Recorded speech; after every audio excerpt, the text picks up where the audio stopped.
When bicycles were first invented, there was a challenge in designing them to move quickly without having to crank the pedals so fast. That problem was initially solved by taking the wheel that was being turned and making it extra large. However, this method gave speed at the expense of stability and safety.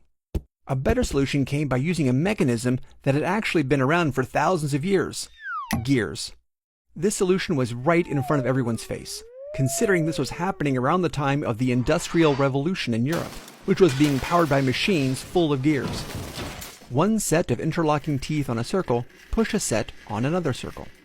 If the gears are the same size, one gear will push the other at the same rotational speed. But we can change the size of the gears. For example, if we triple the size of the gear being driven, the two will no longer rotate at the same speed. It would take 3 rotations of the smaller driving gear to turn the larger gear one time. The rotation of the second gear is slowed down. If we reverse the gear sizes, we see the opposite effect. Now, one turn of the driving gear spins the smaller gear 3 times, and we speed up the rotation. So, different gear sizes could be a way to move bicycle wheels faster without having to crank a pedal so quickly. And the driven wheel could be the back wheel to help free up the front wheel for steering. But using 2 directly connected gears wouldn't exactly work.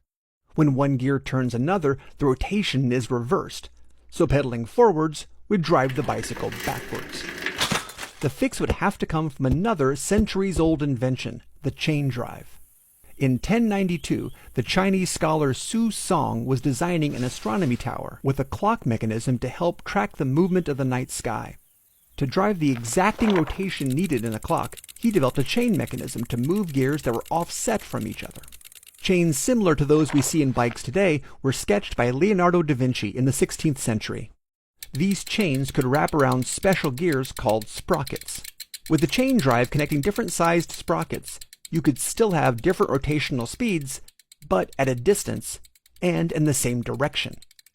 Having a larger sprocket at the pedals, drive a chain that turns a smaller sprocket affixed to the back wheel would allow the bike to move faster with slower pedaling.